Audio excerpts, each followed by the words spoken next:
বন্ধুরা, আজ বানাচ্ছি লাঞ্চে পালক পনির আর মেথি পরাঠা।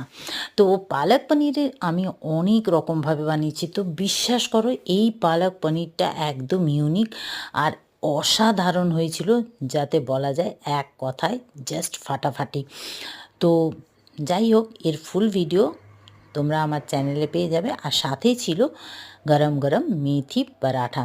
শীতকাল আসা মানে নানা রকমের পরোটা, আর তার মধ্যে আমার খুব ফেভারিট এই মেথি পরোটা। আমার বাড়িতেও সবার খুব পছন্দ। আর এই পালক পনির, পালক পনিরটা দেখেছো থিকটা একদম এমনভাবে রেডি, মানে রান্না করতে হবে যাতে একদম এর জল না বেরোয়। এইটা হচ্ছে একদম রেস্টুরেন্টের স্টাইলে। তো যাই হোক, এর ফুল ভিডিও খুব তাড়াতাড়ি আসতে চলেছে, তোমরা আমার চ্যানেলে পেয়ে যাবে। তো চলো, কেমন লাগলো, দেখে লোভনীয় হয়েছে তো অবশ্য কমেন্ট করবে।